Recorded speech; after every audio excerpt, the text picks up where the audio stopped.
My name is Brandon. I'm also an intern at Amazon.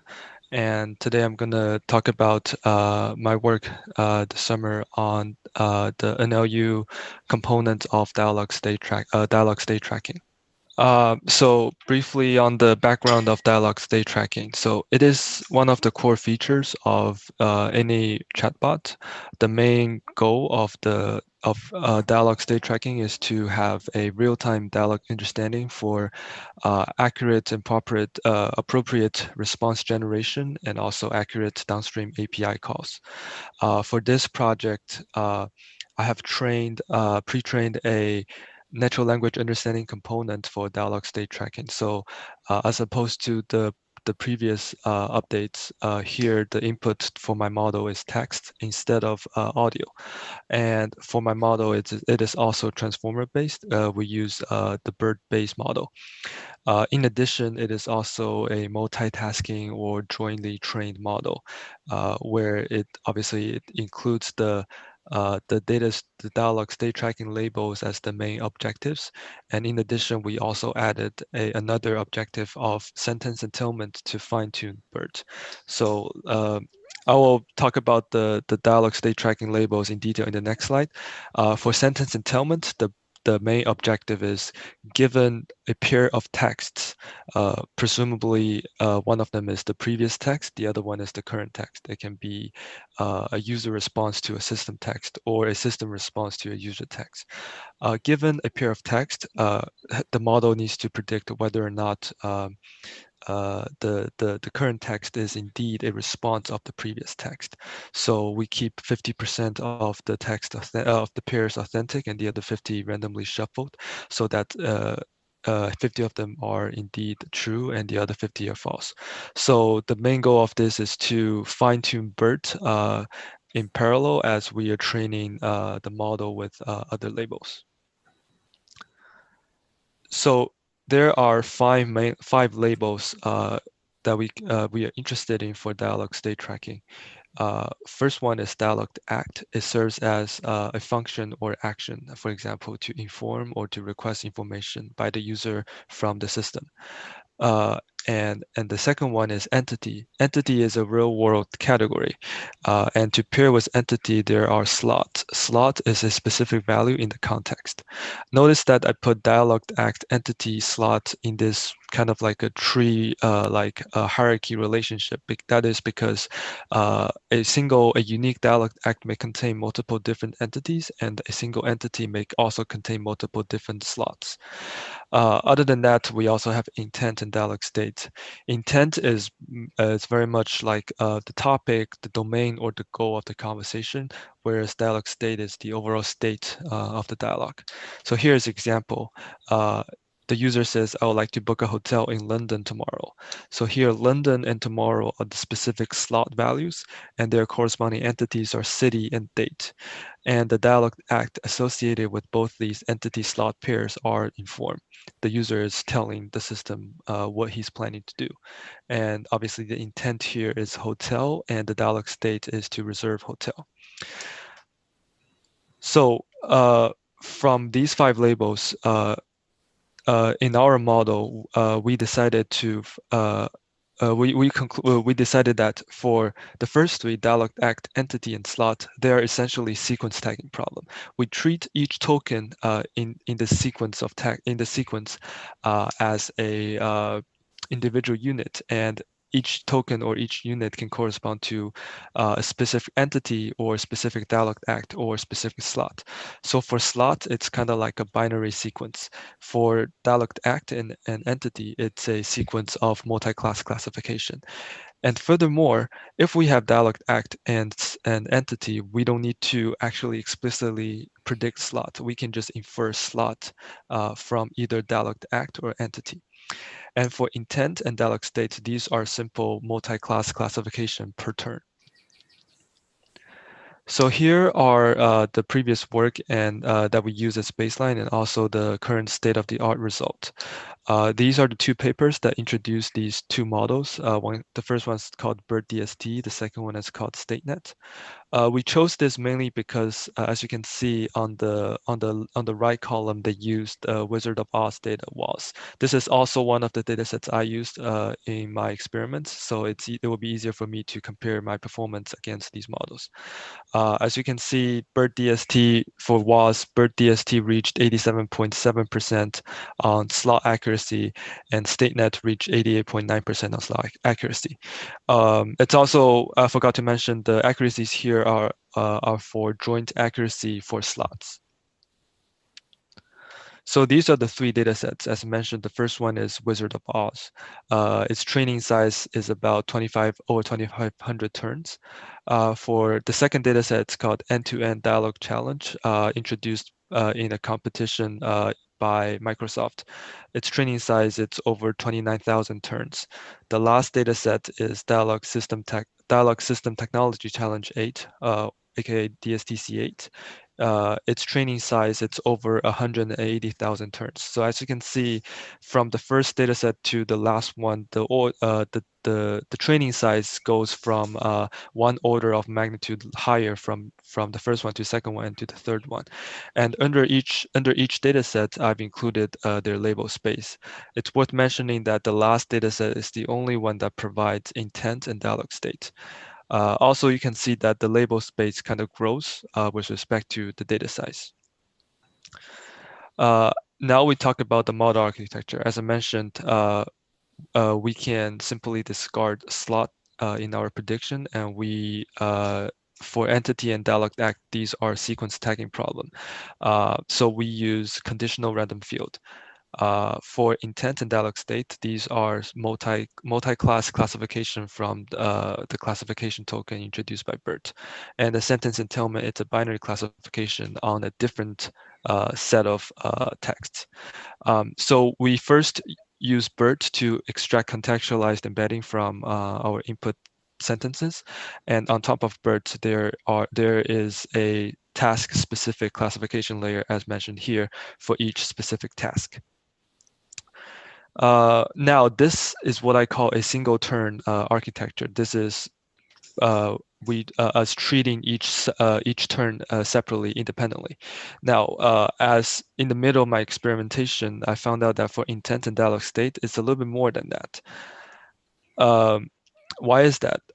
I've seen an example where in a sentence where the users and systems can talk about something completely normal, but the given intent and dialog state can be something very specific, for example, like rental cars.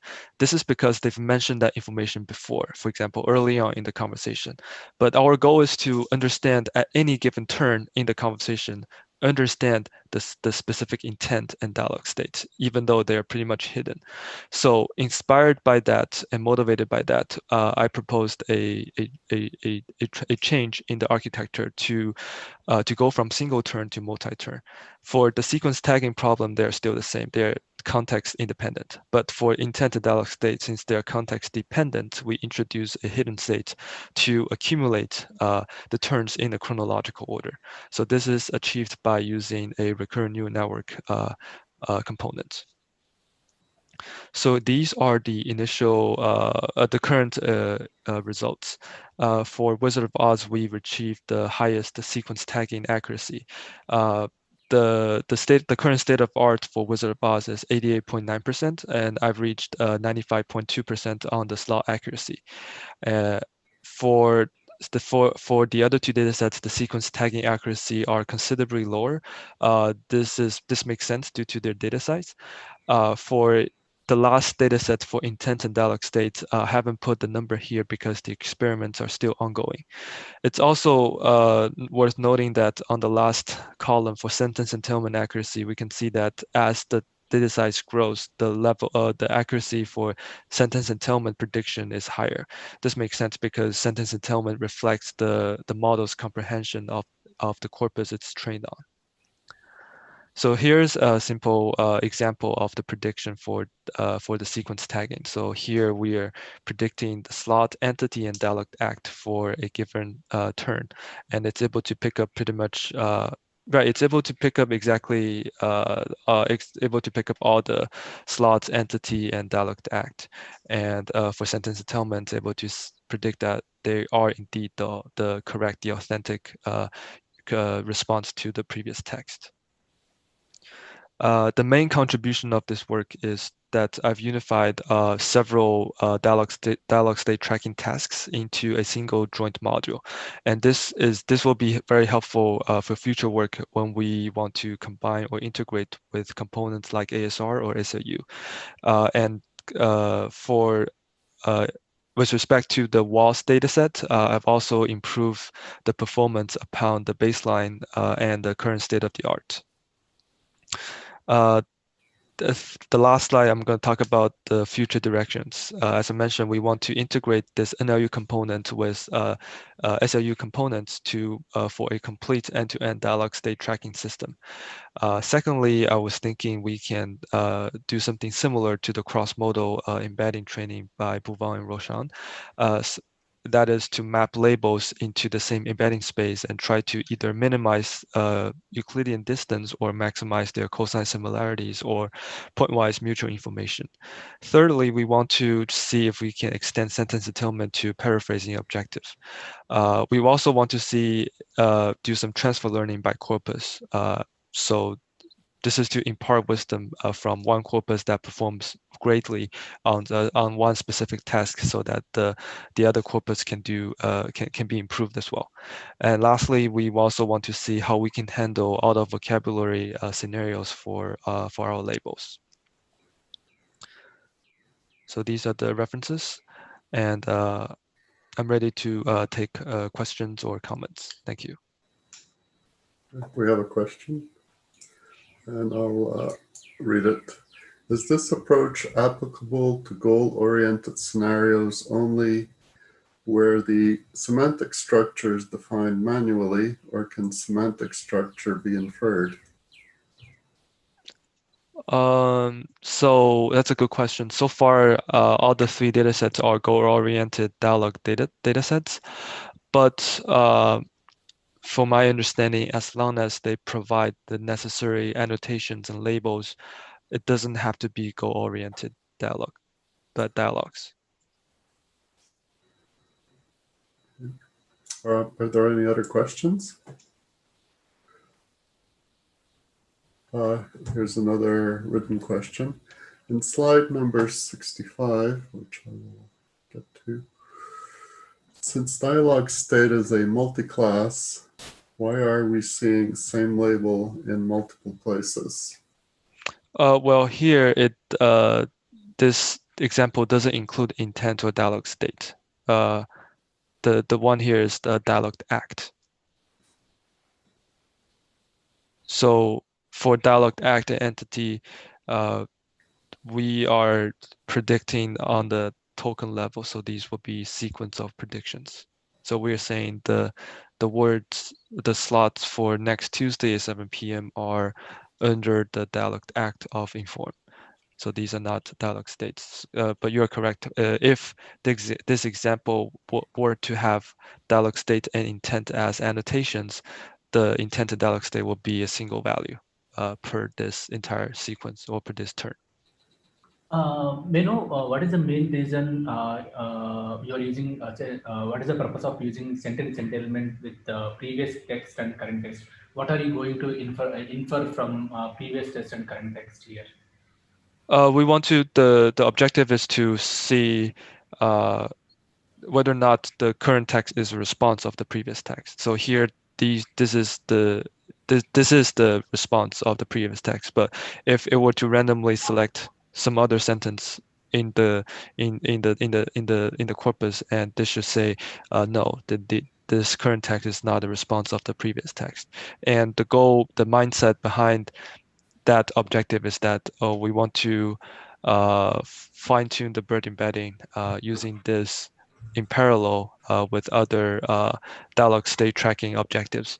The the motivation is if the embedding, the contextualized embedding we extract is able to provide us enough information of predicting whether or not a sentence is a response of the other, then that tells us that the model, the BERT embedding, has a pretty good understanding of the semantics information that's underlying in the corpus.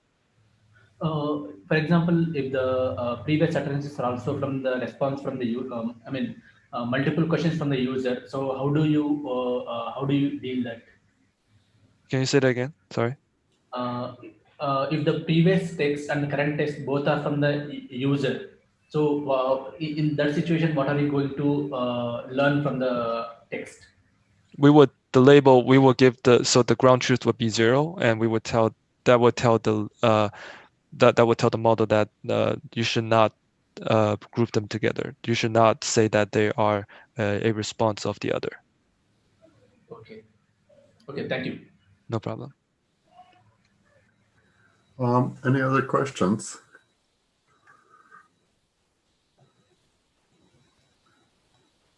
So if not, we have now reached the break.